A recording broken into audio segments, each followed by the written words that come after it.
Dans cette vidéo, je vais vous montrer comment créer simplement dans Blender un personnage tiré du jeu Minecraft. Pour commencer, je vais supprimer le personnage que j'ai déjà créé et je vais recommencer à partir du cube par défaut. En faisant Shift plus A, je vais venir ajouter une image en référence. Donc ce sera l'image de mon personnage vue de face pour avoir les bonnes dimensions du personnage. Maintenant je vais sélectionner mon cube par défaut et lui donner une dimension de 1 mètre par 1 mètre par 2 mètres, donc à peu près comme un humain un petit peu grand. En sélectionnant ce rectangle, je vais appuyer sur G plus CTRL pour déplacer petit à petit le rectangle vers le haut et l'aligner avec l'axe DX en rouge.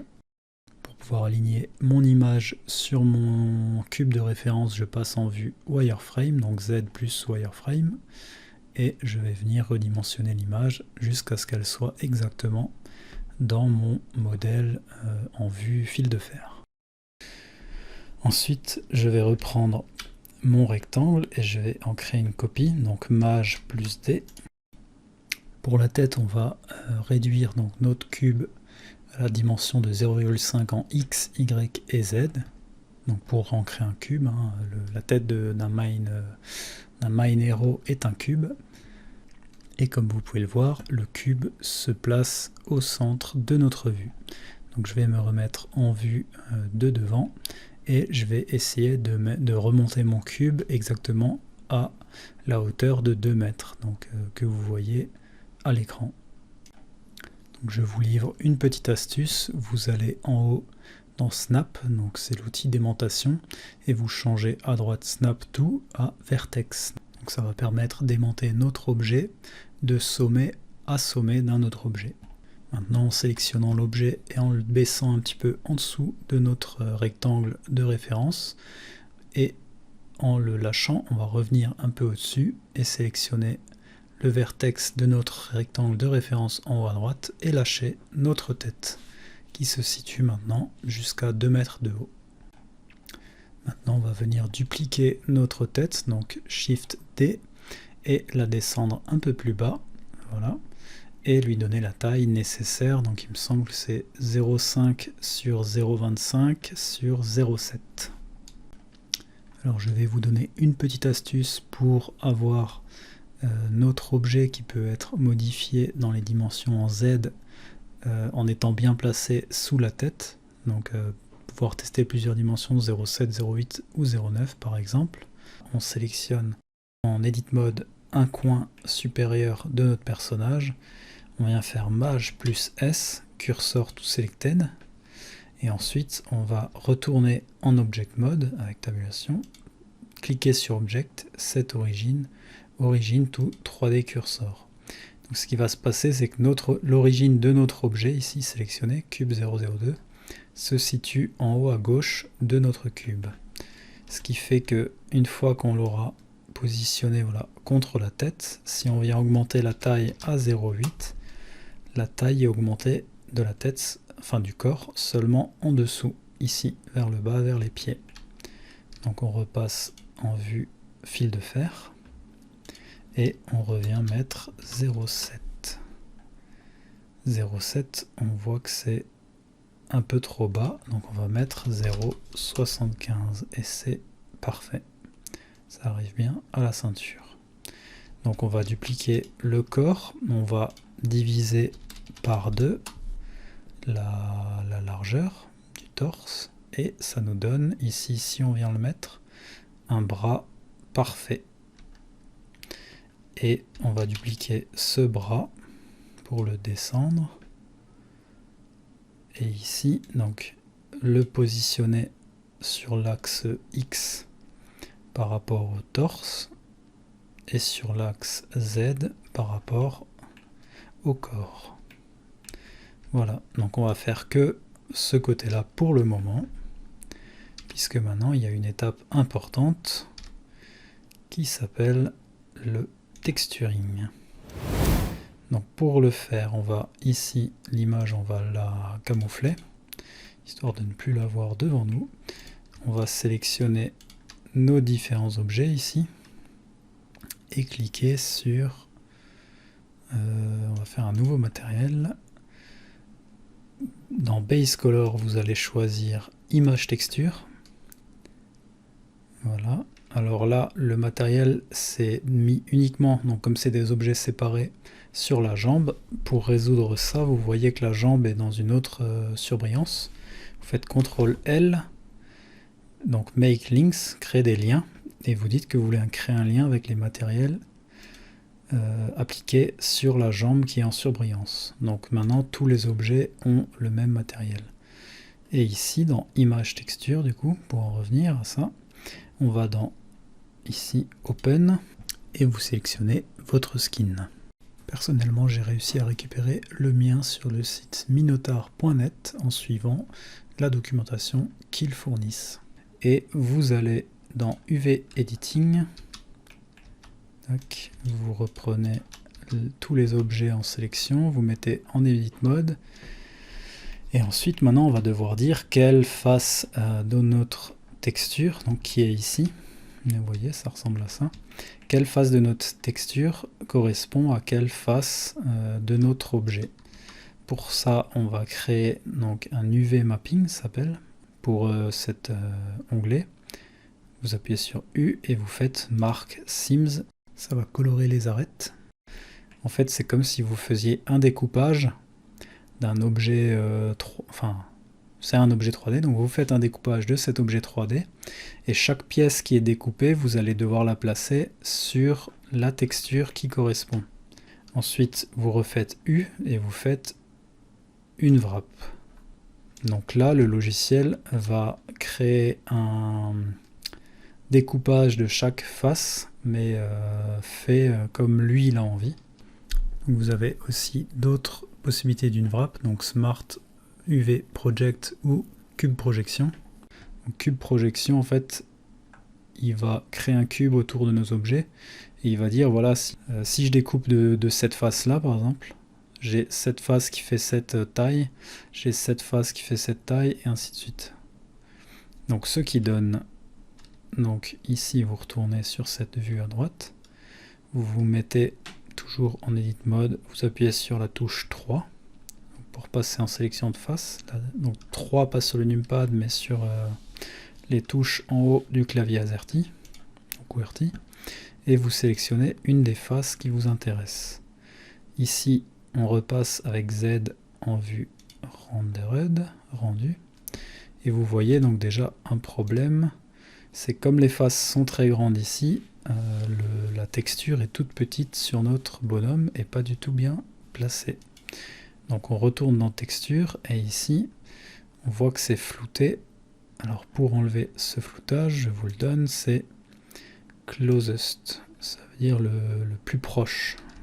Donc c'est le plus proche de la réalité et on enlève la façon floue d'afficher l'image sur l'objet.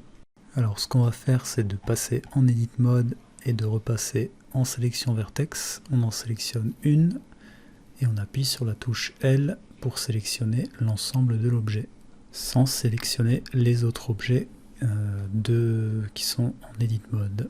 Ici, vous allez dans la vue à gauche, vous cliquez sur A du clavier, la touche A pour sélectionner toutes les faces. Ensuite la touche S pour réduire la taille.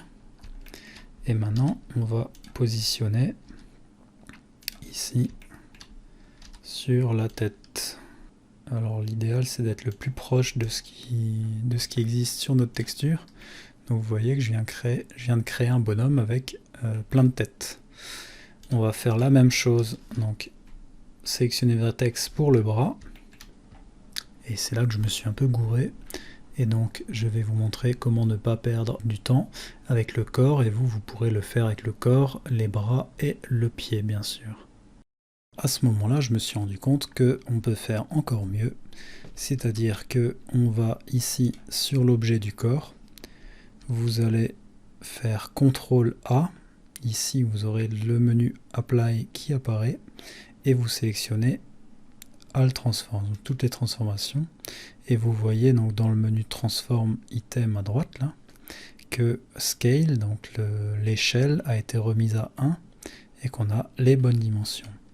Ensuite, on va en Edit Mode, on prend toutes les vertex, donc avec la touche A, on fait U pour une wrap et on refait cube projection.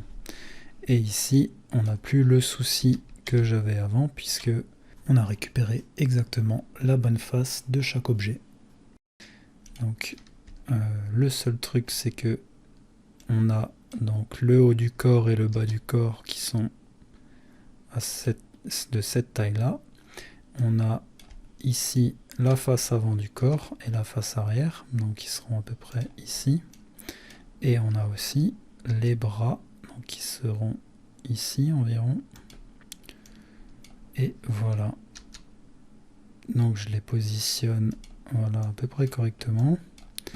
Ensuite je sélectionne le tout et on va mettre à l'échelle en même temps pour que l'échelle soit la même pour tous les objets. Et je ne vous montre pas, si je vais vous montrer du coup la suite, donc comment distinguer, alors on va le faire pour la tête par exemple, donc comment distinguer ici, si je sélectionne tout, chaque face pour avoir du côté droit mon oreille droite, du côté gauche mon oreille gauche.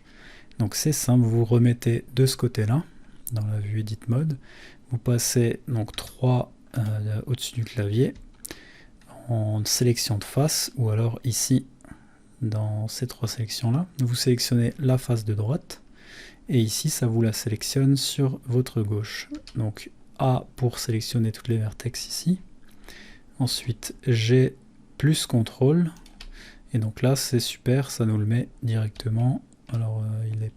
non c'est bon, donc plus CTRL ça nous le met directement là où on veut.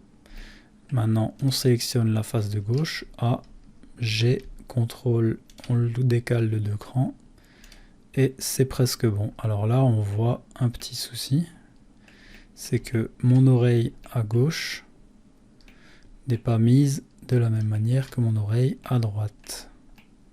C'est-à-dire qu'elle est derrière. Donc là, on va devoir essayer de trouver d'où vient le problème. Hop. Donc le problème, généralement, quand c'est comme ça, donc vous verrez, hein, c'est pas une rotation comme ça qui réglera le problème, c'est qu'en fait, ce qui est affiché est inversement de ce qui est là. Donc ça veut dire que cette partie-là devrait être de ce côté-là, comme ça. Vous voyez? Les deux vertex ici, en fait, sont à gauche, alors qu'elles devraient être à droite de ces deux vertex ici. On retourne, en fait, la texture. Donc moi, simplement, je vais faire G 2 fois sur la gauche, plus encore 2 fois pour retourner la texture, et ensuite on sélectionne tout, 2 fois sur la gauche, on revient ici et c'est parfait, ça colle. Donc la petite différence de texture, elle vient juste du fait que là les lumières sont prises en compte, donc la lumière qui est ici. Donc si vous voulez pas les lumières qui sont prises en compte pour être sûr de ce que vous faites, vous allez en matériel preview, donc Z plus 2. Ici, quand on zoome, on voit qu'il y a un petit décalage, donc on va voir pourquoi. Et donc c'est cette face-là qui déborde un peu sur le côté GX, et on réduit un peu, voilà. Comme ça, ça ne déborde plus. Alors je vous passe ce que j'ai fait pour faire l'arrière de la tête, je vous laisserai faire vous-même vos propres expériences et bien mettre les textures comme il faut. De la même manière pour les bras et les jambes. Alors nous voilà au moment qui nous intéresse le plus, puisqu'on va devoir dupliquer la jambe et le bras de l'autre côté du corps, donc du torse de notre personnage. Donc pour ce faire, on va aller dans Modifieur, on va ajouter un miroir. Donc on voit déjà un pied qui s'est ajouté. Pour éviter que les deux pieds soient collés ensemble, on va décocher la case Merge qui signifie fusionner. Maintenant vous allez voir que l'objet du dessus, donc le bras, n'a pas le modifieur. Donc c'est normal puisque c'est deux objets séparés. Donc là c'est pareil que pour les textures. Vous pouvez très bien sélectionner le bras puis sélectionner le pied. et dire CTRL L, donc pour make links, créer des liens, et dire que vous voulez créer un lien avec les modifieurs, donc pour avoir les deux modifieurs du même côté. Ce qui vous garde les choses que vous avez ajoutées ici. Pour le bras, le problème c'est que ici le miroir se fait sur l'axe X, alors qu'on veut que le bras soit fait par rapport au... enfin le miroir du bras soit fait par rapport au corps. Donc c'est simple, on dit mirror object et on dit que c'est par rapport au corps. Donc on a bien le bras de l'autre côté qui est créé. Donc ensuite, une fois que vous avez fait ce modifieur mirror, vous pouvez très bien aller sur la petite flèche et dire que vous voulez l'appliquer. Et pareil, là en bas. Alors ce qui est gênant pour le moment, c'est que vous aurez les deux bras qui seront considérés comme étant un même objet. Et si vous les bougez dans le mode objet, vous verrez qu'ils bougent tous les deux. Si vous voulez les rendre indépendants, ces deux objets-là, c'est simple. Vous allez ici, vous cliquez, donc vous remettez en vertex, sélection vertex ici, ou 1 du clavier. L, vous sélectionnez l'objet que vous voulez attraper ici. Vous faites F3. Et là, vous pouvez cliquer le nom, enfin vous pouvez écrire le nom d'une fonction que vous voulez utiliser, et moi je vais utiliser separate, donc separate par sélection. Donc j'ai sélectionné mon bras, j'ai appliqué la séparation et les deux bras maintenant sont distincts. Donc, si je me mets en vue de côté, je peux bouger le bras et il est bougé, voilà, correctement, sans bouger l'autre. Pour les jambes, hein, c'est pareil. Vous sélectionnez la vertex, L, F3, il a retenu votre dernière action, vous faites entrer, et c'est bon, vous pouvez bouger les pieds indépendamment. Voilà. Et la tête, et voilà. Vous avez un bonhomme Minecraft dans tous les sens. N'hésitez surtout pas à sauvegarder les différentes étapes hein, avant de faire les modifications comme je viens de faire. Donc file, hein, save, ça vous connaissez. Voilà pour cette première vidéo sur comment créer un personnage Minecraft. J'espère pouvoir vous montrer très prochainement comment animer ce personnage. Donc pour éviter hein, de modifier ici comme ça en faisant une rotation. Et ensuite de ne plus savoir comment revenir à l'état d'origine. Et en plus de pouvoir plus tard l'importer par exemple dans le moteur de jeu Unity. Alors j'espère que cette vidéo vous a plu. En tout cas le petit bonhomme ici, ça lui a bien plu. Et je vous retrouve dans la vidéo suivante, la prochaine fois, pour animer ce personnage. N'hésitez pas à dire en commentaire ce que vous en avez pensé. Et oui. Et laissez un pouce pour dire que vous aimez, si vous aimez, etc. etc. Vous abonner si vous n'êtes pas encore abonné, pour ne pas rater d'ailleurs la prochaine vidéo par exemple. Voilà, à bientôt.